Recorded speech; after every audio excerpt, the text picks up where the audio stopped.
Mr. Anders Osland, thank you for discussing today Moldovan issues.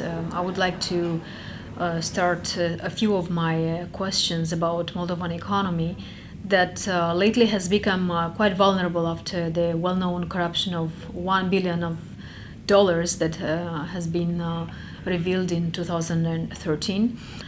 Multiple changes of the Moldovan government made the country quite vulnerable to foreign investments.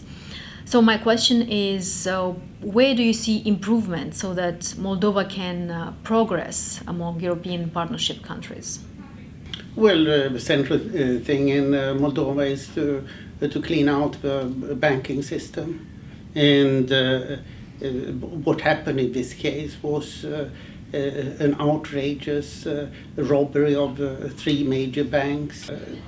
You also have a serious connection, as in so many other countries, with what is effectively Russian organized crime, Russian money laundering being undertaken through Moldova.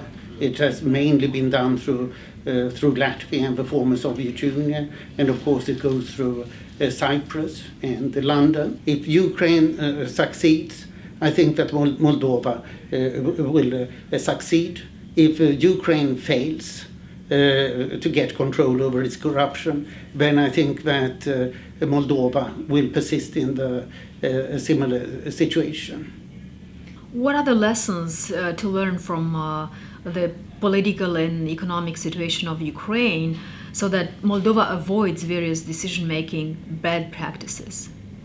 If you don't have honest people at the top who want to fight corruption, then it's very difficult to get it done with outside pressure. You can say that Romania is the one outstanding example where you have not had strong reformist leaders until President Iohannis now. The European Union knows how to clean out corruption and how to build democracy, as we see in all the 10 countries that were members of the former Soviet bloc, who have now become members of the European Union. All these countries are considered democracies by Freedom House. We know that Russia has put considerable pressure in the last 3 years on each of the European partnership countries to discourage them from strengthening relations with the European Union. Do you believe that Moldova and Ukraine can survive without the Russian market? Well, certainly they can survive without the Russian market. We have seen, for example, the Baltic countries within a few years of independence had 2/3 of their trade with the European Union. The European Union is today 20 times larger market than Russia. So Russia is really quite a small market as such. How much time do you believe European partnership countries need to reorient their products to the European Union, since the Russian market is closed for some of the national products? European Union market is quite far, so Moldova has been stuck in its progress. What are the solutions for these countries? The wine production is largely by EU standards already and can be exported. Fruits are quite difficult. You need sophisticated logistical systems. I think that it should be perfectly possible to develop that quite fast. What Moldova needs is more capital.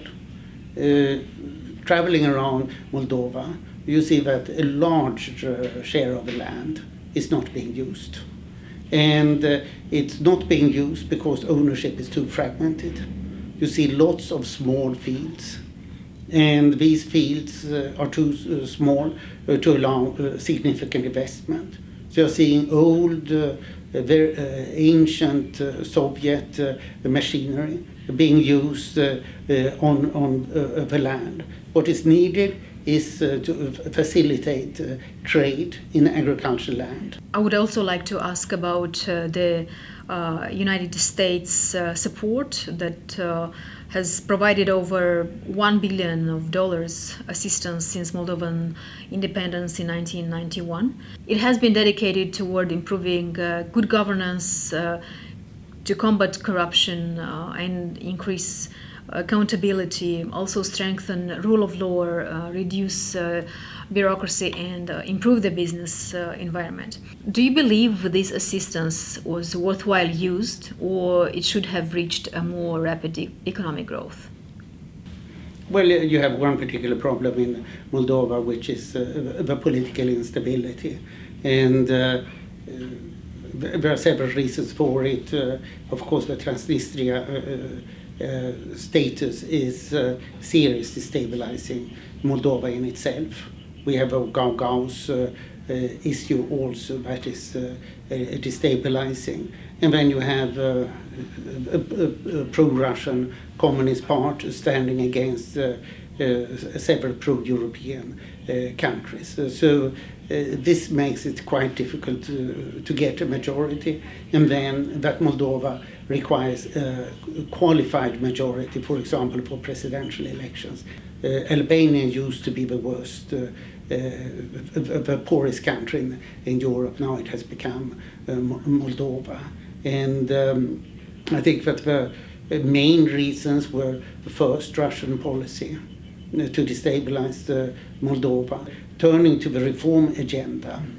I mentioned two big things that need to be done. That's banking reform, which is underway, and agricultural reform, land reform, which is not underway. And then the third big thing is judicial reform.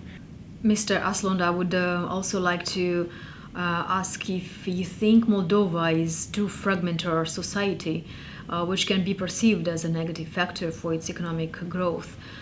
So Moldova needs good solutions to emerge rapid transformations, because the speed of reforms in different countries compared to the potential of Romania or Bulgaria is quite different.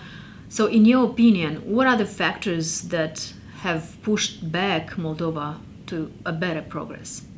Moldova and Ukraine have very similar problems, but they are very much divided between two parts of the country.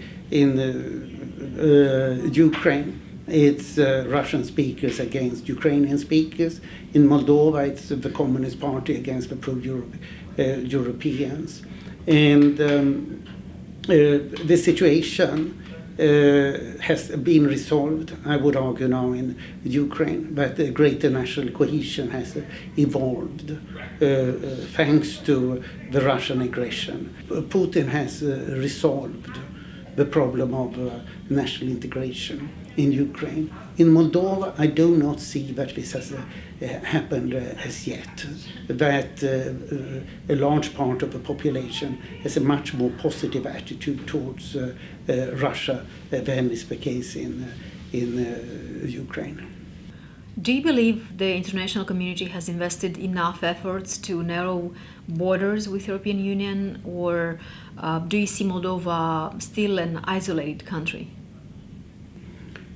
Of course, not enough has been done, and I think that it was a serious mistake that the European Union effectively put up a big customs barrier to the former Soviet republics. Well, they only opened up to the countries that eventually became members of the European Union.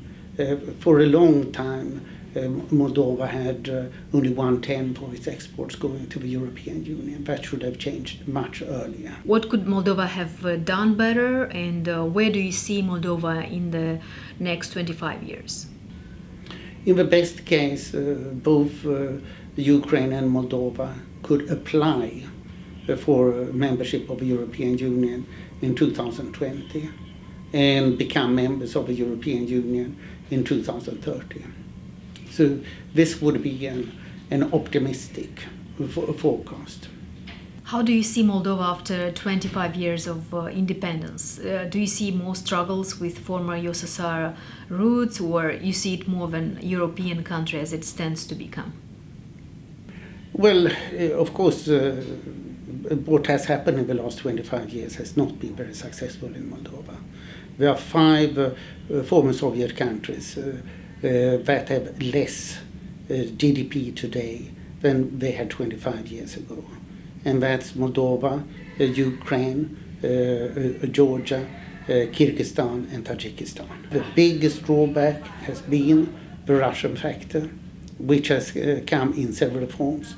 The Transnistria conflict and all the problems are around that, Russian infiltration and Russian gas war.